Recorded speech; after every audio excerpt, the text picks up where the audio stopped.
All right, it is the weather model discussion here for Friday, October the 21st. How's it going, everyone? William Cole here in the Storm Studio. Hopefully your Friday is going well. Of course, heading right on into the weekend now. And I've got a fairly decent looking weekend forecast. It's going to be windy. There's going to be some fire danger. We're going to talk about that. And then also next week, we're still tracking this opportunity of rain and storms. It's looking a little more promising. We're going to talk about that as well. Now, of course, this is our behind the scenes weather model discussion, right? This is different than our typical weather programming that we put on our channel. This is mainly for social media. We're going to look over the raw data and again, kind of talk about how we put the forecast together for the day, right? So again, if you're seeing this on social media, give us a like, let us know where you're watching from, leave a comment, whatever you want to do down below. So let's go and dive into this here. And first of all, I just went ahead and just pulled up our live cam, and it's a great shot of downtown Dallas, right? It's sunny. It feels like a fall afternoon. The only thing that doesn't necessarily feel like fall, well, it's the temperatures out there. And take a look at this. These are live numbers around North Texas, and we've got a lot of lower 90s out there. In fact, right now, DFW 91 is what we've reached. In fact, even yesterday, temperatures trended a little bit above what the model guidance was showing, right? So today I went with 90. The model guidance, most of the data was below 90. The blend of models was at 90 on the nose. That's what I went with, was 90. And it's another day where the temperatures out there simply put have just trended a little bit higher. The moisture value, right, the humidity is also a little bit lower, right? So dry air warms easier, and so for whatever reason the models, they kind of overestimated the dew point or the humidity, and because of that we got a little extra bounce, again just by a degree or two on the temperatures. This isn't any crazy bust obviously, but again by a degree or two the model data was a little low. Okay, let's go and dive into this, and let me do this here, and we'll switch over here to the other computer, really not to the other computer, but to the monitor here, and bear with me. So what we do, so we're going from the weather computer, which produces all of this, over to just the web page that I have open, right? So now we're switching over basically to the Storm Prediction Center meso-analysis page. And so this is where we're going to kind of dive into the raw data. And again, what we're looking at here, it's just the visible satellite review. And it's another day. Again, what you just saw there in the live cam, of course, DFW being right about here, it's sunny. I mean, essentially sunny from the Ozarks all the way down into the hill country here in Texas, all the way up through parts of Oklahoma. There's a little patch of some cumulus cloud up across parts of southwestern Kansas. And again, you can see just some really fair weather, right? The very small, patchy, fair weather cumulus cloud down across parts of the coastal plains, back over into the parishes of Louisiana. None of that's producing any precipitation. By and large, it is a generally sunny day out there. And simply put, that's the way for the most of the weekend it's going to be. On Sunday, there will be some cloud cover beginning to build in, and that's going to be the signal of some weather changes that are on the way.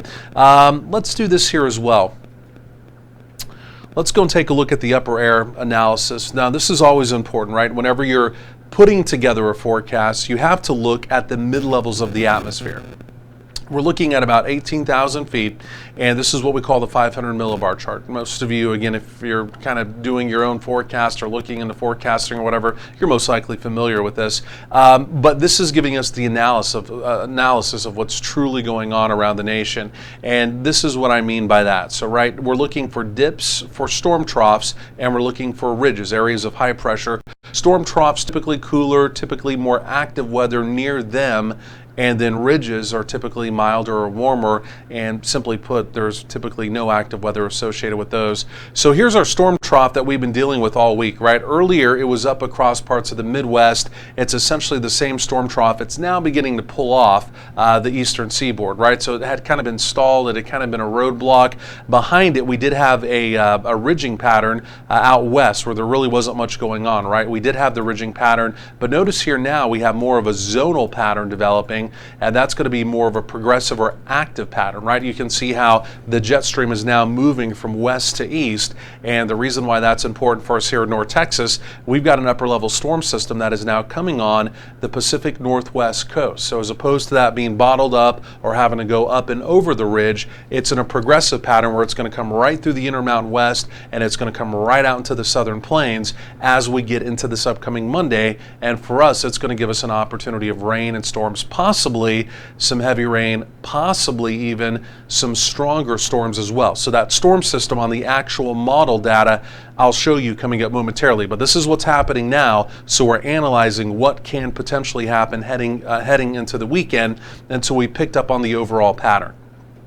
Okay, so from there, let's do this. What I quickly want to do is just look at the Storm Prediction Center convective outlook. I always like to look at these, right? Any time of year, it doesn't really matter. And this is a secondary severe weather season, right? Around the nation. Fall is a secondary severe weather season.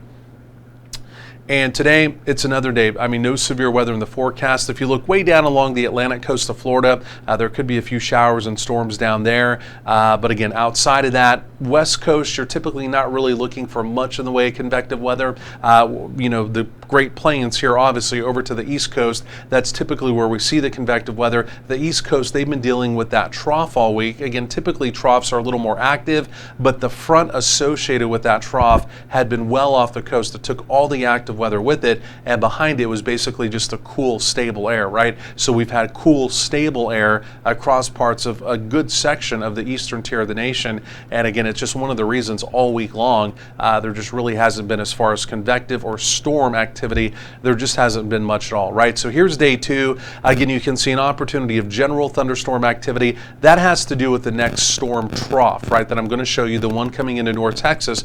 It's going to start moving there across parts of the West Coast and the Intermountain West, and it will pose an opportunity of just some general thunderstorm activity, again, as we begin to look out to the west. And then here's day three. This is as it's now approaching the Great Plains. And again, here in North Texas, the Storm Prediction Center, we'll track this carefully as we go through the weekend. Most of the data is not necessarily highlighting an opportunity of severe weather, right? So we want to go with what the consensus of the data shows, always, right? But I can tell you the jet stream is going to be very favorable coming in around this storm system. And I'll show you all this coming up momentarily. The jet stream is going to be favorable, and I think the model data may be underestimating the potential energy that we have, the instability. And I think, again, you know, just even climatologically speaking, this time of year, you get these big storm systems like I'm going to show you coming up, moving through. Typically, you can get some strong storms and possibly even some severe weather as well. So we don't want to really discount that completely. Right now, the Storm Prediction Center not highlighting anything for severe weather, the model data not necessarily doing it, but more times than not, there's at least some level of severe weather possible with these systems this time of year as they come through. So we'll keep that in the back of our mind. Quickly here, we'll just look at day four. And again, really predictability too low all the way out, right? So in the grand scheme of things here in North Texas, nothing really showing up, and basically just there on day three. Right now, the Storm Prediction Center kind of highlighting up around the Corn Belt for an opportunity of a little bit of severe weather. But again, we'll keep the other aspects in the back of our mind. Real quick here on the tropics, tropical season basically done, but we do have Rosalind, she's coming in down on the west coast of Mexico, and she's still a tropical storm right now with winds of 65 miles per hour, but she is forecasted to come up to a Hurricane 1, maybe even a Hurricane 2 before making landfall. And again, with the model data, I'll show you this as well, but her remnants are going to come up towards the Rio Grande Valley, and some of that moisture just in time for Monday may even scoot up into part of North Texas, and it may give us an opportunity, kind of enhance the opportunity of even some heavy rain around our area as well. So we've got a pretty interesting deal setting up for Monday. And then also, this was just added earlier today. It's a 10% probability. This is back out in the Atlantic Basin. Technically, hurricane season is not done. I mean, we've even on air, we've stopped doing our tropical updates just for the fact, I mean, hurricane, it's basically dead. If something truly popped up like Rosalind there, you know, we'll cover it. But I mean, in all aspects. I mean, tropical season is basically done. This is a 20% probability of development. It's in the high latitudes of the Atlantic. The data I looked at doesn't really do much of anything with this, and it's already getting towards the cooler waters, so it's really not going to be much of a player. So we'll keep our eye on it just like always, but right now, other than Rosalind, that's the only real, at least tropical system we're going to be watching. And as it turns out, again, it could, like I mentioned, impact our weather even here in North Texas. Okay, what I want to do is I actually want to switch over to this here. I've got just kind of a tighter zoom because when we look at the model data here, I just want to zoom it in a little bit tighter, right? And so this is where we may lose some of you just a little bit, but follow along with me carefully because this is really the key to the forecast, right? If you really want to know what's happening and why, this is essentially it. So this is still the 550 millibar chart, right? We're looking at 18,000 feet, similar to what we looked at earlier when we did our current analysis of what's going on around the country, right? We're talking about the synoptic scale here. Again, we're looking here at the northern hemisphere, essentially, and so we're doing the same thing, but this is going to take us out over 10 days using the European model. We're looking for dips, active weather, or ridges, which again, typically calmer weather, and I'm also going to show you that little piece of tropical energy coming up as well. So number one, again, you can see that trough, there it is, basically moving off the east coast. That's moving away. You can see the little blip down there at the bottom of the screen just off the Baja California Peninsula. That's Rosalind. So quickly just watch Rosalind. See how she comes up through the Rio Grande Valley, and a little bit of that moisture appears to even come up towards North Texas. Now while that moisture is coming north towards North Texas, take a look at that big trough out there to the west in the Intermountain West. Look how that develops over the weekend. There it is currently, again giving some active weather in the Pacific Northwest, not looking overly crazy, but look how it amplifies over the weekend. Look how deep that gets. And then there it is. And you can also see it picks up another little piece of energy out across parts of the Pacific. See that other little weak Pacific storm kind of gets sucked up into it as well. So we basically have three pieces of energy merging, and there it is. The center part of it, look at that, spinning right through. I mean, it's a red line center line track. You see it there right through North Texas. Okay, so we know we've got a storm system moving through. We're going to dig into this a little bit more. Let's go out a few more days. Okay, so that's this upcoming Monday and Tuesday. Okay, after that, we're still in zonal pattern, everything moving from west to east. The zonal is west to east. And then look at that, we've got one more storm system. Oh my goodness, look at that. It comes right across, literally, almost right over DFW as well. Okay, so just happened, whatever, for whatever reason. Our next two storm systems are moving directly over us, right? And this is still on schedule for Friday. And so it comes through as what we call a really just kind of a neutral tilt trough, right? It's not really positive, it's not really negative. Sometimes if you get a negative tilt trough, one that kind of leans back a little bit, sometimes those can be a little more indicative of the potential for severe weather. So we'll keep our eye on that. As well. And then it appears as though that's the end of this run of the model, right, at 10 days, but you can see another storm scooting in from the desert southwest, so most likely in about 12 days we would have another storm system again beginning to approach. Okay, so let's go look at the let's look at, first of all, let's go and look at the 850 millibar chart. This is going to be your temperatures. This is just above the surface. This will show you any true air mass change. Okay. And so with each one of these systems coming through, typically they'll bring a front and you'll get some type of air mass change, right? You know, through the summer months, through the late spring, summer, maybe even early fall, sometimes you'll just get what's called a continental front, right? Where it's basically just kind of circulating air around the nation. There's no real change of air mass, right?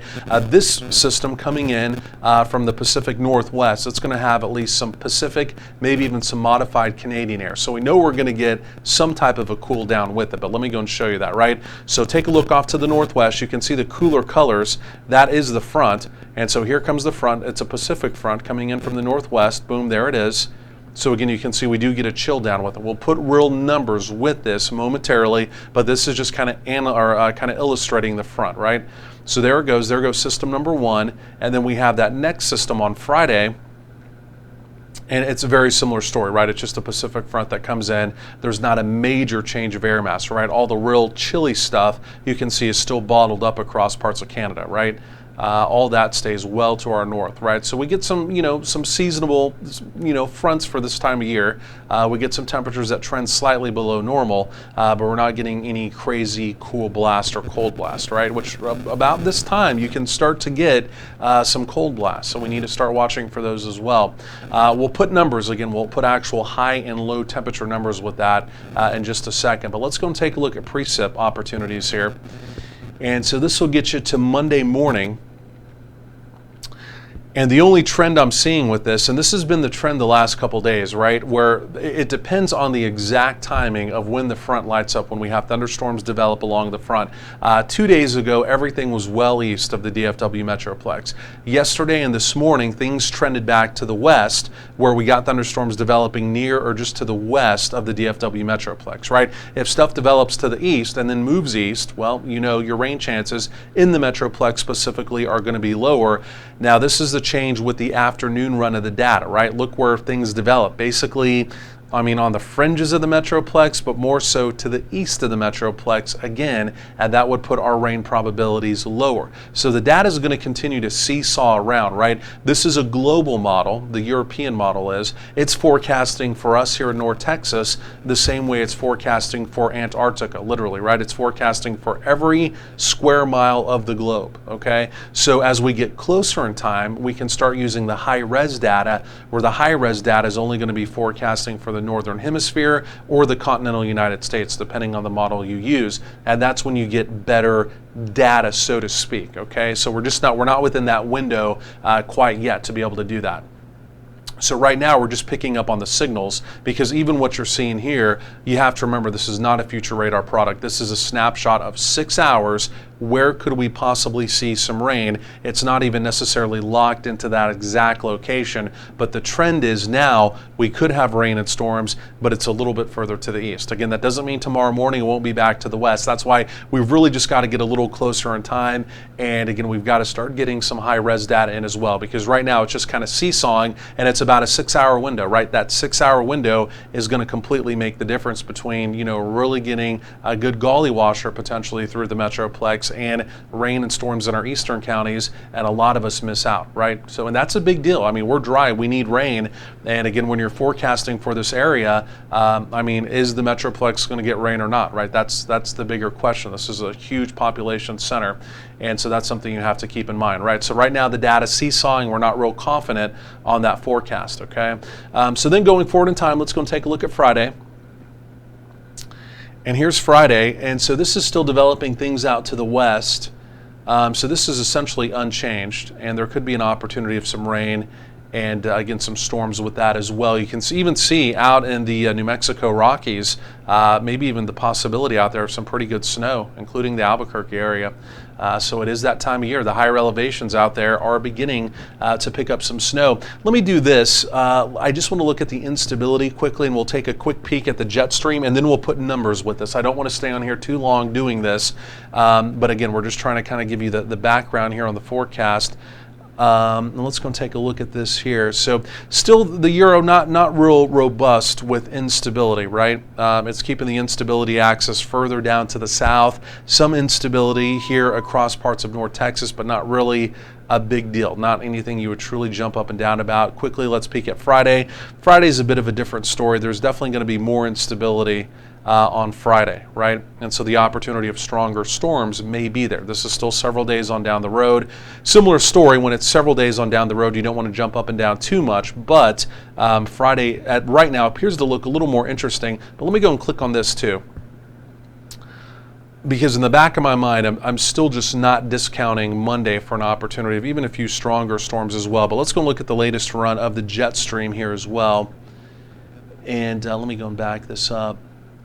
And yeah, the main jet, you can see truly compared to yesterday, you see the brighter reds going up through parts of Kansas, truly up into parts of the Corn Belt. The higher velocity jet is going to be to the north, and that's one of the reasons why the Storm Prediction Center is kind of highlighting that area of a marginal risk of severe weather, right? So this is the very newest run in, and even earlier this morning, the Euro was still at least signaling there could be at least some stronger jet further south. Now the true stronger jet for this upcoming Monday and Tuesday is is well to our north. So yeah, the opportunity, number one, just looking at this here, the opportunity of a few severe storms would be off to the north. So we'll still keep that in the back of our mind. We'll still watch it. But again, there's more and more question marks on Monday. Not necessarily will we see rain in North Texas. We will somewhere, but right now it's really kind of fine-tuning exactly where it's going to be and potentially the strength. But it's not much clearer, I can tell you that, this afternoon than it was really yesterday when we were looking at it, because the data is not consistent. It's still seesawing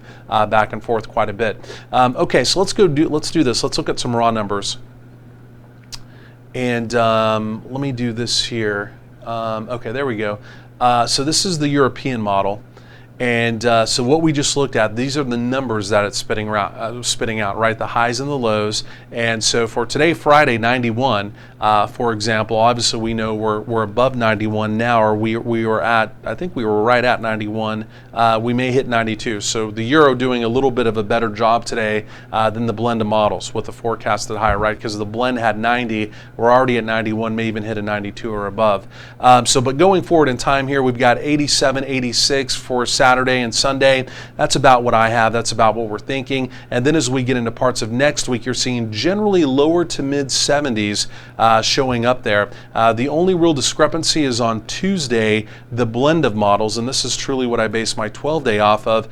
Tuesday, the trend has been down into the mid to upper 60s. So we'll see about that, and that's what I have on my 12-day, but we'll see if we need to maybe adjust that and bring that up. Here's a better look at that. We'll zoom that out for you. So we'll watch that Tuesday. Could we maybe have some 60s in with cloudy skies, maybe a few showers around, and a fairly, we'll just call it a brisk northerly wind? We'll see, right? But the euro, which had been cooler, is not as bullish now, even on Tuesday being in the 60s, right? It had us back in the lower 70s. Otherwise, what we're seeing here on the blended models essentially matches up with what the euro had, minus the question mark there on Tuesday. So we may need to kind of mix that Tuesday high temperature up just a little bit if we continue to see that trend, maybe not looking quite as cool now on Tuesday as well. But the blend of models here, it's all the model data combined together and then weighted on what performs better than the others, and also the high res data plugged into the first couple days. This is pretty darn accurate. I mean, the blend of models, it's something specific that the National Weather Service, the NCEPS part of them, produces, and it's really turned out to be pretty darn accurate. Like I mentioned, we use that exclusively. We still tweak it just a little bit, but it's pretty good. So that's where we are, guys. We're going to be watching this. We got a lot we're going to watch into the weekend. Hey, let me touch on one other thing. Just speaking of the weekend, you know, it's going to be breezy, right? We know temperatures are in the 80s, but the concern this weekend, it's going to be the fire danger. And I'm going to switch over to the high res data here just real quick. This is what we call the high resolution rapid refresh model, the HRR model, or some people call it the HRRR, whatever. But let's go and look at wind speeds and wind gusts just real quick here. And we'll take you out about 48 hours. And this is going to be the deal with the weekend. We haven't talked about North Texas wind in a while, and the numbers are just so small. I kind of have to lean down into this. But as we go through tomorrow, Saturday, look at that. Winds crank up 35 to right around 40 mile per hour gusts tomorrow, right? So that's going to elevate the fire danger. They ease down a little bit Saturday night, but then look at that. Even on Sunday, they crank right back up. So this weekend looks very windy, and you probably can't see that very well. Let me switch it back over to this view. And I know it's still a little hard to see. I'm even having to kind of squint at some of those numbers, right? The numbers on this, they're really small. But again, the bottom line is it's going to be a windy weekend. And not breezy, it's going to be windy. And again, like I mentioned, winds may be gusting to nearly 40 miles per hour as we do go through the weekend. So do keep that in mind. Also, our western counties where the humidity values will be a little bit lower out there, do keep in mind, please, the fire danger as well. No outdoor burning, anything with a spark, again, could cause quickly a fire with the rapid spread index. So we're going to be watching all this. Patrice Brown, she's in tomorrow, our weekend meteorologist. She'll be talking more about this on the air as well. Otherwise, enjoy your Friday night, enjoy your weekend, and I'll talk to you again soon.